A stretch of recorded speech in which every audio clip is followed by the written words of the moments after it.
그 이스라엘의 역사를 보면 많은 고난이 담겨 있던 역사다라고 우리는 그렇게 이해할 수 있습니다. 그들의 삶의 시작은 하나님께 선택받고 좀 은혜를 입은 그러한 평온한 삶이었지만 왜 이리도 그들의 인생이 꼬이고 꼬이는지, 애굽의 종살이도 가고 또 거기서 핍박받고 또 그러다가 출애굽하여서 살다가 또 이제 가나안이라는 하나님이 지정해 주신 그 땅으로 가서도 전쟁이 끊이지 않는 그러한 시간들을 보내고 결국에는 그렇게 해서 그 땅을 정복해서 그 땅을 차지하고 왕국을 세우고 나라를 세웠음에도 불구하고 또 평온을 얻을 거라고 믿었는데 또 나라가 분열되고 그리고 멸망되는 그러한 이야기. 그들의 삶을 들여다보면 참 고난의 인생이다라는 그러한 생각이 들었습니다. 하나님을 올바로 믿을 때 어떠한 일들이 일어납니까? 우리가 하나님을 잘 믿어보려면요, 핍박이 따릅니다. 정말 핍박이 많이 있습니다. 성도가 받는 박해, 성도가 받는 고난이 어찌 보면 하나님을 내가 잘 믿는다라고 했을 때는 떨어질래야 떨어질 수 없는 그러한 공통 공식으로 같이 가는 그러한 인생이 바로 성도가 생각해야 하고 이해하는 고난과 박해의 이야기가 아닌가 싶습니다. 그런데 우리가 그러한 박해를 받을 때 우리는 어떠한 생각을 하십니까? 내가 핍박받는다, 내가 고난받는다 하면 이에는 이, 눈에는 눈으로 대치하며 나아가십니까? 너가 나한테 그렇게 했으니까 나도 너에게 똑같이 하겠어라는 마음으로 사시지는 않죠. 그렇진 않으실 거라 믿습니다. 오히려 그러한 고난과 핍박의 자리에서 이것들을 이겨내기에 가장 중요한 한 가지 마음은 하나님의 주권을 인정하는 것. 그래서 그 모든 것들도 하나님이 갚아주신다라는 생각들을 우리가 가다듬는 것입니다. 그것들을 이해할 때는요, 내가 누군가를 징계하려 들지 않습니다. 내가 누군가에게 대적하려 하지 않습니다. 내가 누군가에게 똑같이 갚아주려 하지 않습니다. 남들이 보기에는 내가 비참한 일을 당하고 내가 박해를 받고 핍박을 받고 내가 억울한 누명을 쓴다 할지라도 하나님이 행하시고 하나님이 이끄신다라는 그 확신이 있는 그 신앙인, 그 성도는 그것들을 감내하고 인내할 수 있는 인생을 살 수 있는 사실입니다. 오늘 우리가 묵상한 예레미야 47장 1절에서 7절까지의 말씀, 그 말씀이 우리에게 하나님이 갚아주신다라는 하나님의 강권적인 주권을 증명해 주고 있습니다. 오늘 1절 말씀에 바로가 가사를 치기 전에 블레셋 사람에 대하여 선지자 예레미야에게 임한 여호와의 말씀이라 라고 설명하고 있습니다. 바로라는 왕이 등장하는데 어느 나라의 사람입니까? 애굽의 왕이지요. 근데 우리가 예레미야에서 주로 나왔던 강대국의 이야기를 보면 신바벨론, 바벨론이라는 나라가 대두되었는데 또 그리고 이미 오랫동안 강자로 자리 잡혔던 애굽이라는 나라가 있었는데 오늘 블레셋 사람들에 대해서 이야기하는 것에 있어서는 바로 바로라는 애굽이라는 나라를 또 거론하고 있는 것을 우리는 알 수가 있습니다. 그 당시에 앞서 제가 어제 설명드린 제국들의 그런 패권 다툼이 굉장히 치열하였습니다. 특별히 애굽이라는 나라가 가장 먼저 제국적인 형태로 존재하였다라고 제가 설명을 드렸지만 그 뒤에 있었던 아수르는요 정말로 엄청나게 공격적이고 무서웠던 나라였고요. 아수르에 의해서 북이스라엘이 멸망당하고 또 굉장히 많은 나라들이 점령당하고 작은 민족 족속들이 그들에게 굴복하였던 역사가 있습니다. 헤르도토스가 지었던 역사라는 책의 기록들을 살펴보면 아수르가 얼마나 사자와 같은 그러한 나라로 이렇게 표현되면서 얼마나 공포스러운 나라였었는지 그런 맹호를 떨쳤던 나라였는지가 잘 나타나져 있습니다. 그리고 그 아수르가 존재하는 그 당시, 그때에 이제 바벨론이란 나라가 조금씩 꿈틀거리면서 일어나기 시작하는데요. 사실 아수르가 맹공을 펼칠 때까지만 해도, 명성을 날릴 때까지만 해도 바벨론에 대해서 그다지 많은 기대를 하지 않았고 강한 나라라고 생각하지 않았습니다. 하지만 하나님의 계획은 아수르가 아닌 바벨론이라는 나라를 통하여서 애굽이라는 나라와 또 아수르라는 나라, 또 이런 블레셋이라는 나라들을 차근차근하게 하나님의 계획대로 심판해 나가시는 것들을 우리는 말씀에서 볼 수 있는 것이지요. 그래서 오늘 1절 말씀에 읽은 것처럼 애굽이라는 나라가 이제 블레셋이라는 나라와 대치를 계속하고 있었던 그러한 상황 속에서 애굽이 블레셋을 점령할 것 같은 그러한 것이었는데, 결국에 애굽이라는 나라를 통해서 블레셋이 멸망당하는 것이 아니라 결론적으로는 바로 이 블레셋이라는 나라는 바벨론이라는 나라를 통해서 멸망당하게 된다라는 이야기를 우리가 이해할 수 있습니다. 그렇다면 여기서 먼저 1절에 나와 있는 가사를 치기 전, 가사가 어디냐면요, 블레셋에는 아주 유명한 5도시가 있었습니다. 5개의 성읍, 그 블레셋을 대표하는 5개 성읍이 있었는데 그 중에 하나가 가사입니다.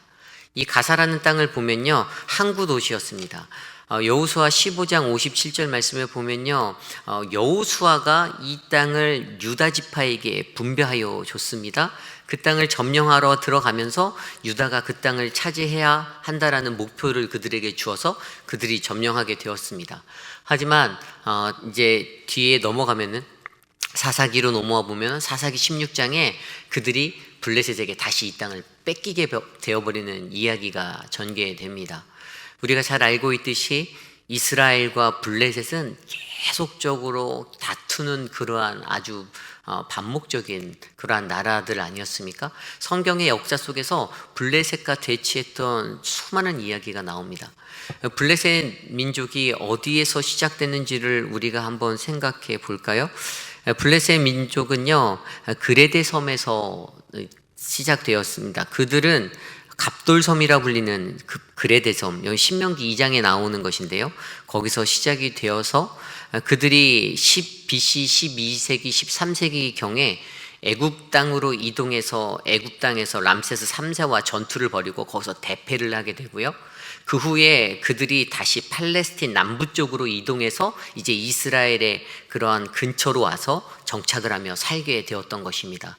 그리고 그 땅들이 이제 가나안 땅의 땅으로 이렇게 정착이 되어졌던 것이죠. 그리고 그 팔레스틴 남부 쪽에 있었던 5개 도성이 바로 가사, 아스돗, 아스글론, 가드, 에그론이라는 우리가 성경에서 한 번쯤 들어봤을 법한 그러한 블레셋의 5대 성읍이 이렇게 자리 잡혀져 있었다라는 것입니다. 그 중에 이제 바로 애굽이 가사를 치려고 준비하였을 때에 하나님의 말씀은 그 땅을 멸하는 것이 애굽이 아니라 바로 바벨론이다라고 오늘 말씀 2절로부터 5절까지 설명하고 있습니다. 그들의 멸망에 대한 이야기는 이렇습니다. 여호와께서 이와 같이 말씀하시되, 보라, 물이 북쪽에서 일어나 물결을 치는 시내를 이루어, 큰 물이 일어나 북쪽에서부터 내려온다고 하는 것, 북쪽에 있는 바벨론을 상징해 주고 있습니다.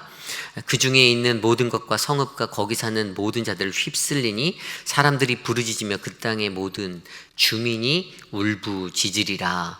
북쪽에서 내려온 그 물, 바로 바벨론이 그들을 점령하고 그들을 공격하였을 때 그 땅의 실상을 예언해 주고 있습니다. 3절에 보면 군마의 발굽소리와 달리는 병거바퀴가 진동하는 소리 때문에 아버지의 손맥이 풀려서 자기의 자녀들도 돌볼 수 없을 정도의 급박한 상황을 설명해 주고 있습니다. 얼마나 무서운 상황이 그 땅에, 블레셋 땅에 펼쳐지게 될지 설명해 주고 있는 모습이죠. 그리고 4절 말씀에 이는 블레셋 사람을 유린하시며 두로와 시론에 남아있는 바 도와줄 자를 다 끊어버리시는 날이 올 것임이라. 여호와께서 갑돌섬에서 남아있는 블레셋 사람을 유린하시리라. 이제 블레셋 사람들을 하나님께서 다 그렇게 멸하실 거다라고 설명하고 있습니다. 가사는 대머리가 되었고 아스글론과 그들에게 남아있는 평지가 잠잠하게 되었나니 내가 내 몸베기를 어느 때까지 하겠느냐. 그들이 자신들이 섬기고 있는 우상에게 자신의 몸을 헤쳐가면서 도와달라고 그렇게 도움을 요청하지만 절대 도움도 얻을 수 없는 그러한 멸망에 이르게 된다라는 사실을 설명하고 있습니다. 블레셋 사람들이 범하였던 잘못이 무엇일까요? 블레셋 사람들은요, 첫 번째로요, 하나님의 주권을 인정하지 않았습니다. 오늘 말씀 6절 말씀입니다. 오라 여호와의 칼이여, 내가 언제까지 쉬지 않겠느냐. 내 칼집에 들어가서 가만히 쉴지어다. 이것은 바로 그 블레셋 사람들이 하나님을 조롱하는 멘트입니다. 언젠가는 이것은 끝날 거야. 그러니까 그들의 생각 속에는 이런 위기, 이런 안 좋은 분위기 언젠가 끝나고 우리는 다시 또 여전히 동일하게 살아갈 거야 라는 그러한 조롱 섞인 말로 하나님의 주권을 비아냥거리듯이 말하는 그들의 모습이 있습니다. 하나님의 하시는 일들을 무시하고 자신들의 생각대로 살았던 블레셋 사람들의 모습을 잘 보여주는 말씀입니다. 그 뒤에 7절 말씀에 여호와께서 이를 명령하셨은즉 어떻게 잠잠하며 쉬겠느냐. 아스글론과 해변을 치려하여 그가 정하셨느니라. 하나님께서 명령하셨는데 그게 어떻게 쉬겠니라고 다시 한번 그들의 생각에 반문해 주시는 그러한 하나님의 말씀이 선언되어지고 있습니다. 그들은 또한 하나님의 주권을 인정하지 않았을 뿐만 아니라 두 번째로 또 우상 숭배와 그러한 것들로 하나님을 조롱하였습니다. 그들이 섬겼던 신은 다곤신이라는 것들이 있었고요, 바알세붑이라는 우상이 있었습니다. 그들은 하나님을 섬기는 것이 아니라 이방의 신을 섬기며 그렇게 하루하루 살아갔습니다. 또한 그들은 하나님의 역사 가운데 계속해서 대적을 일으키는 반목의 역사를 일으켰던 존재였습니다. 이스라엘과의 그런 상황 속에서 어땠을까요? 가나안 땅에서 계속해서 전투, 싸움과 싸움을 그렇게 거듭하고 결국에 다윗 왕 때 이제 그런 블레셋의 것들에 대해서 이스라엘이 어느 정도 우위를 차지하며 그렇게 평온을 좀 누리려고 하였습니다. 그러나 그들은 그 후에도 계속해서 이스라엘을 공격하고 이스라엘과 대치하는 그런 모습을 보였고요. 또 한때에는 하나님의 언약궤의 말씀도 탈취해 가서 그렇게 했던 아주 어리석은 망나니와 같은 그러한 인생들이 바로 블레셋의 인생이었습니다. 어쨌든 이러한 블레셋이요, 결국에는요 BC 604년도에 바벨론의 느부갓네살 왕을 통하여서 멸망당하게 됩니다. 바벨론이 이 땅을 점령하면서 블레셋의 모든 사람들을 다른 땅으로 다 이주시켜버리고 강제로 이주시켜버리고 역사 속에서 이제 블레셋의 이름은 사라지게 되는 그러한 최후를 그들이 경험하게 된다라는 사실입니다. 하나님께서 행하시는 것은요 바로 이러한 역사입니다. 하나님께 반목하고 반대하고 대적하는 적 그리스도의 모습들을 행하는 자들, 그러한 자들의 결말은 하나님의 심판이 반드시 그들에게 임해서 그들이 말로를 겪게 되는 그러한 인생을 갈 수밖에 없다라는 사실들을 오늘 말씀은 우리에게 전해주는 것이지요. 우리들의 삶을 돌아봅시다. 우리들의 삶은 어떻습니까? 우리들을 어렵게 하고 박해하고 핍박하는 자들이 있습니까? 우리들이 신앙생활하고 예수님 잘 믿으려고 하는데 주위에 너무나도 잘난 사람들이 많고 너무나도 강한 것들을 드러내려 하는 사람들이 많아서 하나님 믿기가 너무 어렵습니까? 아니면 내 가족 중에 하나님을 믿지 않는데 그래서 하나님을 믿는 나를 공격하고 핍박하는 그러한 어려움이 있으십니까?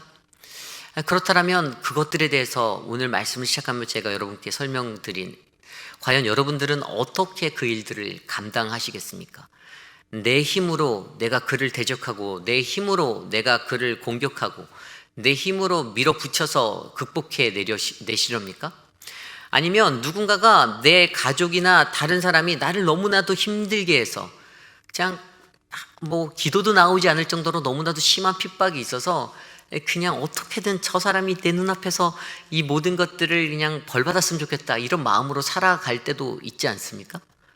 그런데 왜 우리는 이 시점에서 우리에게 던져야 하는 질문이 왜 우리가 우리의 힘으로 그 모든 것들을 해결하려 하려는가라는 질문입니다. 저나 여러분이나 들여다보면 사실 새끼손가락 하나로도 그 어떠한 것도 할 수 없는 존재 아닙니까? 우리들이 뭐 얼마나 뛰어난 지식이 있어서, 뭐 얼마나 많이 배워서, 얼마나 우리가 똑똑해서 세상의 무언가를 바꾸겠다라고 우리 힘으로 자랑하며 그렇게 살아갑니까? 어깨에 힘주며 살아갈 수 없는 존재가 저는 바로 우리들이다라고 생각합니다. 하나님 앞에서는 하나의 점도 안 되는 그러한 아주 미비한 미천한 존재들인데, 연약한 존재들인데, 그러한 하나님의 은혜 때문에 우리가 하루하루를 살고 있는데, 세상 만사는 다 내 힘으로 이끌어 가려고 하는 사람들, 자신의 힘으로 가득 찬 자신의 모습들을 드러낸 사람들의 모습이 저는 그리스도인의 모습이 되지 않기를 간절히 소망합니다. 오늘 우리가 묵상한 이 예레미야 47장의 말씀이 그러한 말씀입니다. 우리에게 주시는 그 말씀은 우리의 힘으로 세상을 살 수 없다라는 것, 내가 누군가를 심판할 수도 없고 내가 그 어떠한 것도 바꿀 수 없다라는 아주 연약한 존재로서의 나를 발견케 하는 하나님의 말씀이다라는 것입니다. 오직 우리가 해야 할 것은 하나님의 주권을 인정하고 하나님이 이 땅에서 일하심을 바라보는 그 믿음의 삶을 살기로 다짐하는 것, 이것이 바로 우리들에게 요구되어지는 것입니다. 마태복음 24장에 보면요, 제자들이 예수님께 이렇게 질문합니다. 주의 임하심과 세상의 끝날의 징조가 무엇입니까? 세상의 마지막 때의 징조가 무엇입니까? 라고 묻습니다. 그때 예수님의 대답은 네 가지로 나옵니다. 미혹의 영이 너희들을 꾀할 것이다. 나는 그리스도라 하며 너희들을 꼬여낼 것이다. 두 번째는 세상 가운데 난리와 난리, 이런 소동들이 있을 것이다. 세 번째는 민족이 민족을, 나라가 나라를 대적하는 일들이 발생할 것이다. 마지막으로 기근과 지진이 일어날 것이다 라고 설명합니다. 이 얘기를 생각해보면, 하나님의 말씀을 기억해보면 오늘 이 시대를 살아가는 우리들의 이 시대적인 상황과 너무나도 똑같습니다. 지금 오늘 우리가 살고 있는 이 시대가 하나님이 우리에게 보여주시는 말세 시대를 살고 있다라고 저는 생각합니다. 제자들이 하나님께 주의 임하심과 세상의 끝날에는 무슨 일이 일어납니까? 라고 질문을 던졌을 때에는 그들이 하나님에 대해서, 하나님 그때에는 내가 어떻게 해야 하겠습니까? 라는 생각으로 나아가야 하는데, 제자들은 그냥 그 이야기를 듣고 있습니다. 그러한 현상 속에서 우리가 어떻게 바라보아야 합니까? 예수님께서 그때 이렇게 설명해 주십니다. 마태복음 24장 9절 말씀. 그때 사람들이 너희를 환난에 넘겨주겠으며 너희를 죽이리니 너희가 내 이름 때문에 모든 민족 내게 미혹을 받으리라, 이렇게 설명하고 있습니다. 하나님의 말씀은요, 예수 믿기 때문에 우리가 환난 받는다라고 설명하고 있습니다. 제자들이 그거를 이해해야 하는데 그 부분에 대해서 온전히 이해를 못하는 거예요. 그래서 오늘 이 시대를 살아가는 우리들에게도 만약에 내가 환난의 자리에 서 있고 핍박과 박해의 자리에 서 있다라면, 우리는 내가 예수 때문에 핍박을 받는지 아니면 나 때문에 핍박을 받고 있는지를 잘 생각해 보아야 한다는 것입니다. 나 때문에, 다른 사람 때문에 내가 환난받고 핍박받는 것이 아니라 내가 예수를 잘 믿어서 핍박을 받고 환난을 받는다, 박해를 받는다라는 그 생각이 우리 안에 가득 채워질 때 우리의 삶은 진정한 성숙한 믿음의 삶을 살아갈 수 있는 그 한 사람이 된다라는 것입니다. 그 안에서 나를 곤란하게 하고 나를 고난 중에 밀어넣고 나를 핍박하는, 나를 어렵게 하고 나에게 분노를 느끼게 하는 그런 모든 상황들, 환경들 어떻게 해요? 하나님께 내어 맡기다라는 사실이죠. 하나님께서 갚아주시고 하나님께서 그것들을 해결하여 주실 것이니 우리는 잠잠히 하나님 앞에 엎드려 기도하고 하나님만 바라보면 된다라는 사실을 깨달아 알아야 한다라는 사실입니다. 영국의 유명한 프로테스탄트 신학자 중에 러터러라는 사람이 있습니다. 근데 그 사람이 이런 말을 했어요. 우리의 원수의 눈은 어제나 오늘이나 얼마나 어두운지, 우리를 핍박한다는 것이 결국 우리를 하나님의 사람으로 잔치집에 보낸다라는 이름을 그들은 알지 못한다. 이 말이 무슨 말입니까? 결국에 믿는 이들에게 핍박이라는 것은요, 잔치집에서 즐기는 그러한 은혜의 시간입니다. 행복의 시간입니다. 고난받고 핍박받아서 죽을 것 같아. 더 이상 못 해먹겠어. 그래서 이에는 이, 눈에는 눈으로 대적하며 사람들과 부딪히고 살아가는 것이 아니라 내게 주시는 그 핍박 가운데 감사하며 살아갈 때, 사도행전 16장에 나왔던 대로 바울과 실라가 빌립보에서 고난받아 옥에 가서 그들이 그 고난 중에서도, 핍박 중에서도 하나님께 감사하고 찬송하였을 때 옥문이 활짝 열린 것 같은 그러한 기적이 우리들 앞에 일어날 수 있다는 사실들을 저와 여러분들이 붙잡으시기를 간절히 소망합니다. 성도들은요, 바로 성도로 살아가는 우리들은요, 하나님이 하시는 일들이 때로는 이해되지 못할 수가 있습니다. 하나님이 하시는 일을 다 이해할 수 없다라는 사실입니다. 그런데도 진정한 성도는 겸손히 그분이 어떻게 일하시는지를 묵묵히 바라볼 수 있는 기도의 사람, 그 한 사람이 되어야 한다라는 것, 바로 오늘 이 아침에 이 자리에 나와 있는 저와 여러분들에게 주시는 은혜의 말씀입니다. 오늘 이 시간 우리에게 주신 하나님의 말씀을 놓고 함께 기도하기 원합니다. 하나님, 어떠한 삶을 살던지 하나님, 내게 찾아온 고난과 핍박과 환난 가운데서도 하나님의 행하시는 일들을 바라볼 수 있도록 하여 주시옵소서. 주님의 뜻이 이 땅 가운데 온전히 이루어질 수 있도록 하나님, 내가 겸손히 주님 앞에 엎드립니다. 함께 기도하시고 제가 기도한 후에 각자 기도하기 원합니다. 기도하겠습니다.